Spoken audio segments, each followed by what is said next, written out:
This is Justin for Friday, November 4th, 2022, looking at SPX. So we opened up with a gap up, immediately got some selling to come in, came right back into these fibs, which obviously I turned on again. We've got a couple pair of bear candles that we continue to move on past, and then ran right into this red line from the fibs, collapsed down into this red line. We kind of bounced on there a few times. And it's like, okay, are we, with this hammer here and then this lower wick and then this indecisive candle, it's like, do we have enough bear momentum to keep going down?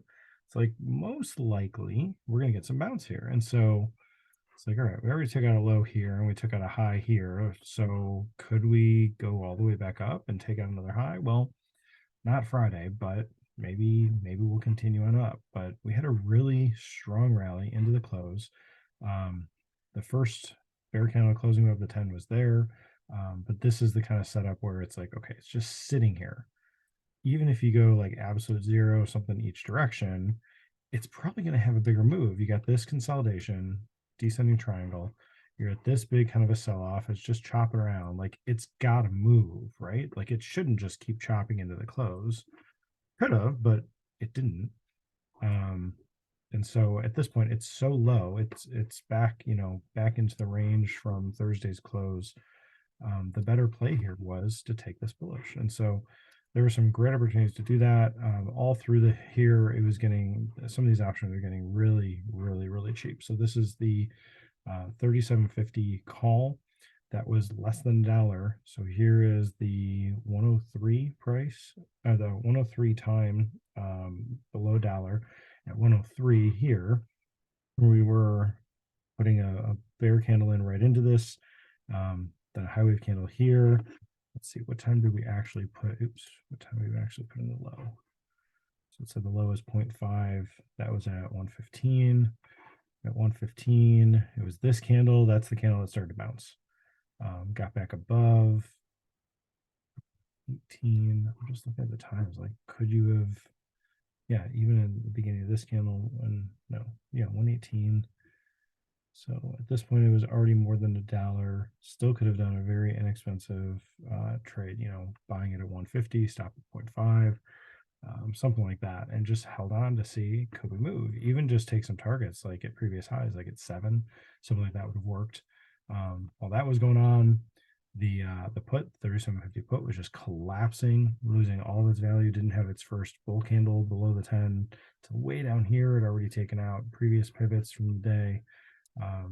Just a really good, this is a really good day to go back and look at how the options can move. Go look at further out of the money options with the way it opened and came down and then went back up. It moved, it chopped so much that the options kept gaining and losing values. It wasn't just like moving in one direction all day, trending.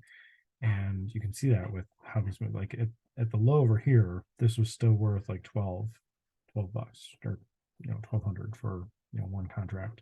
And then it just put in such incredible lows. It's like, okay, could we have some sort of a rally into the close after the week we've had?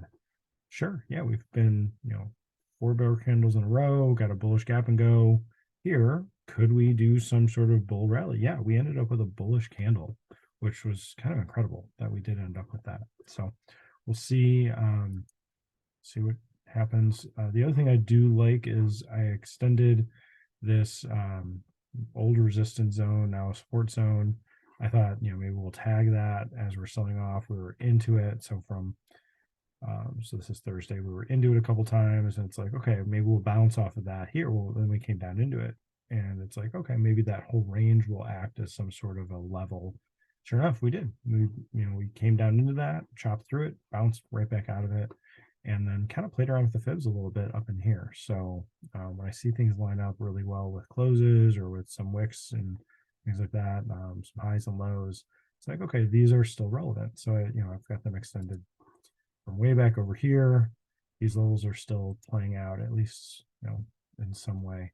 But there's some really good play, even playing this bearish. There's a really good play early on where you had bull candle close below the 10 there, kind of got negated by that one, but then you had all of this This is a really nice, just kind of stair step that continued lower little candle. And it's just a matter of, if you're talking yourself out of the trade, it's like just get into it, with that move or retracement back up, into this candle. If you had taken this setup here, got triggered in by that lower wick, you're feeling stupid when it's like all the way back up here, and it's going to stop you out if it gets up here. But then it continues to move. So, those are the ones where it's like, okay, what is the best way to take this with a really, um, with an option that's going to give you the right risk to reward, even if you have some sort of a retracement looking for that entry. And then your target can just be the low of the day. And we took that out over here as well. It just pushed on through. So some really good opportunities. Hope this helps. This is Justin. Thanks.